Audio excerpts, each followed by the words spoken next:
Hello and welcome to Across Africa. I'm Georgia Calvin-Smith with our weekly look at stories from across the continent. Coming up in the programme, hundreds have become thousands.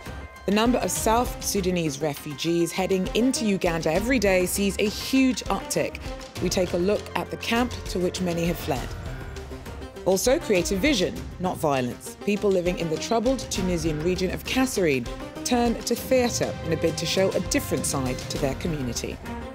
And we hear from afropop personality supreme Yemi Alade. She was in Paris for the first leg of her world tour ahead of the release of her new single. But first, more than 3,000 South Sudanese fled into Uganda on Tuesday after government soldiers attacked the border town of Pajok. After 3 years of civil war, it's become almost impossible for journalists in South Sudan to do their work. So refugees' testimony now document the war. Grania Harrington and Thais Brook sent us this report from Uganda. They walk for days in the punishing heat. At the end of the road lies Uganda and the hope of some security.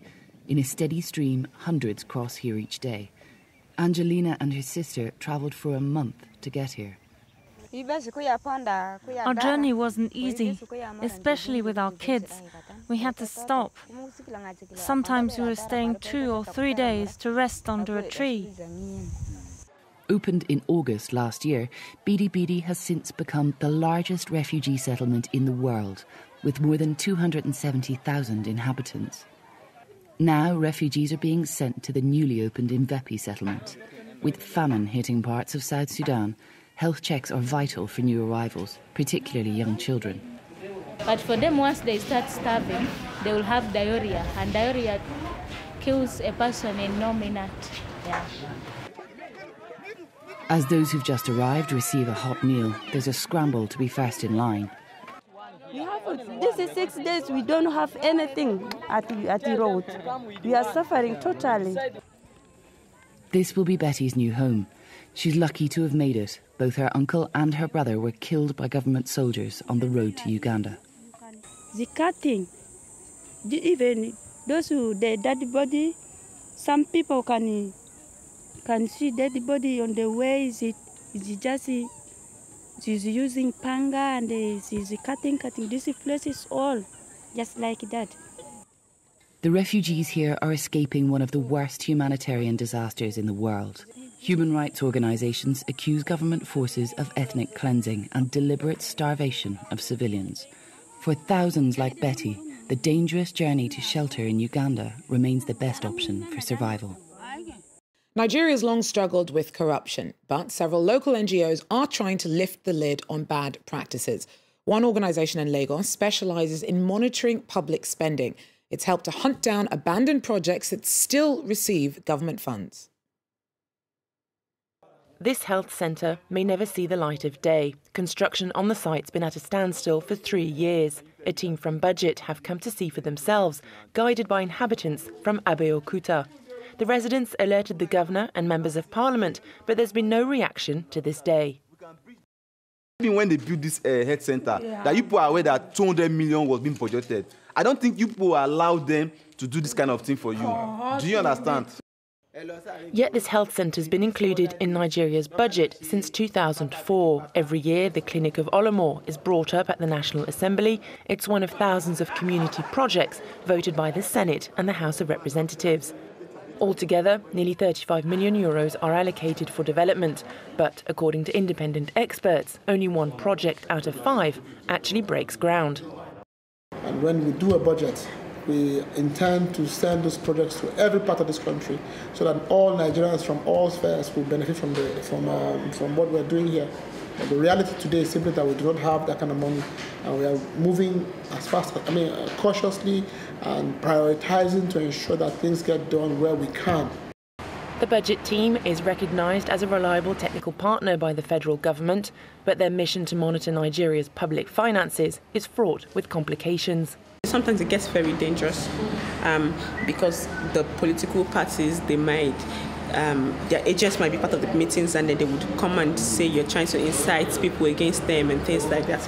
We've actually experienced a couple of that, but we've been able to scale through just by being diplomatic.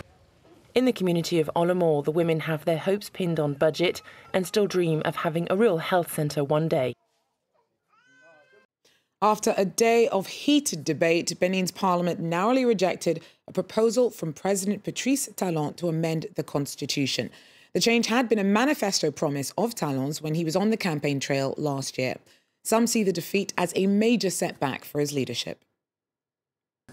A surprise setback for Patrice Talon. Benin's parliament narrowly rejected the president's proposal to amend the constitution after it fell 3 votes short of the required 80% majority. Our constitution will stay as it is. All the good aspects remain, but all the difficulties remain as well. It's a process, and we intend to keep fighting. The reform sought to introduce a single presidential term, which had been one of Patrice Talon's main campaign promises. Other measures included abolishing the death penalty and ending parliamentary immunity, but also reducing the judiciary's powers. Opponents of the bill denounced Talon's decision to pass it through parliament rather than organize a referendum as he had promised last year. The details of the proposed 43 changes were also not publicly released, adding to a growing climate of suspicion surrounding the reform. The vote was therefore seen as a test of the president's support in parliament. Today we have shown that MPs cannot and will not be manipulated. Opposition MPs hailed the outcome of the vote as a victory for the people and a slap in the face for the government. The deprived Tunisian region of Kasserine borders Algeria and often sees fatal clashes between jihadists and security forces. Those who live there are trying to show a different side to their home by turning the spotlight away from terror and onto theatre. Our correspondents report.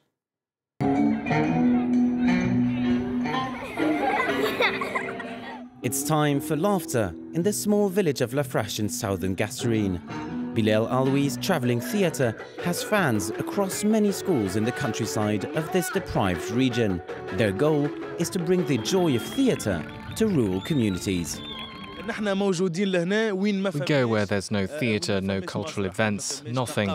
We sometimes see children who don't know what chocolate is and who don't recognise the mascots and puppets we use. As the volunteer actors head for the next village in their old truck, we go further up to the mountains, where another project is blossoming. We're here on the southern side of Mount Semema, just a few hundred meters away from the closed military zone. Since 2013, these mountains have been a rear base for dozens of jihadists, but now the people of the region have decided to reconquer their territory through culture. And today, in this amphitheater they dug with their own hands, is the day of their big show.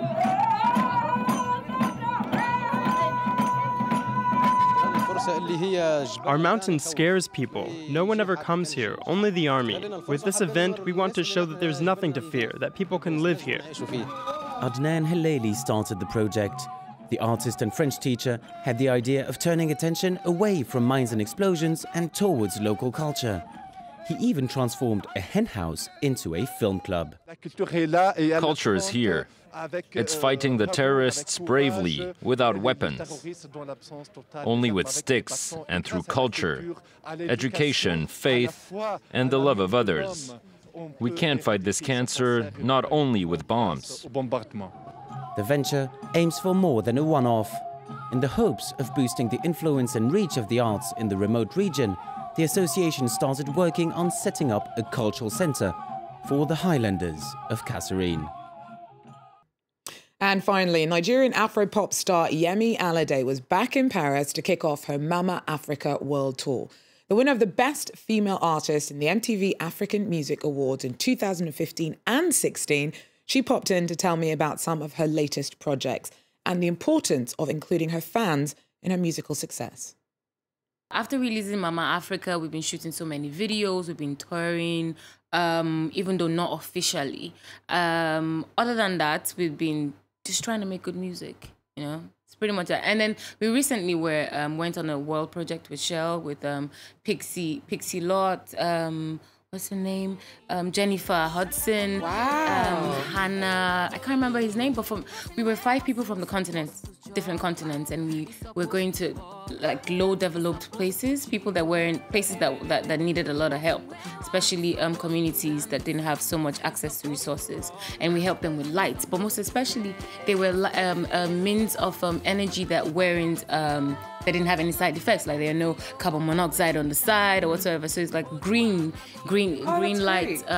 Because you're actually energy. you're incorporating humanitarian work on this new world tour that you're currently on. How does that work? Well, we intend to. Normally, people would always go to charities and all that. We're going to do that, but the thing we want to do is also help the youths, people who are already empowered but just need the next step. For instance, you want to be a fashion designer, blah blah blah, but you're finding it difficult with certain, maybe like rent or blah blah blah. We could just come through or get you like a machine or 2.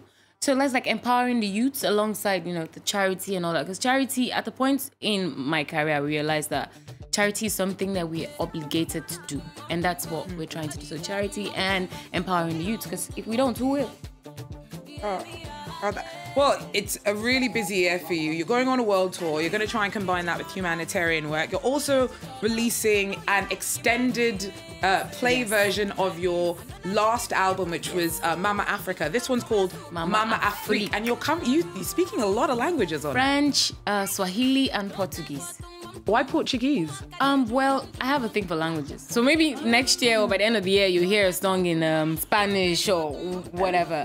So, and I know that a lot of African countries, some of them speak Portuguese, like Mozambique and the rest. So it's just about sharing the love. I love languages, so do it while you can, right? Well, it's a real pleasure catching up with her once again. That is, though, where we're going to have to leave it for Across Africa. Thanks for joining us. Do so again. Take care.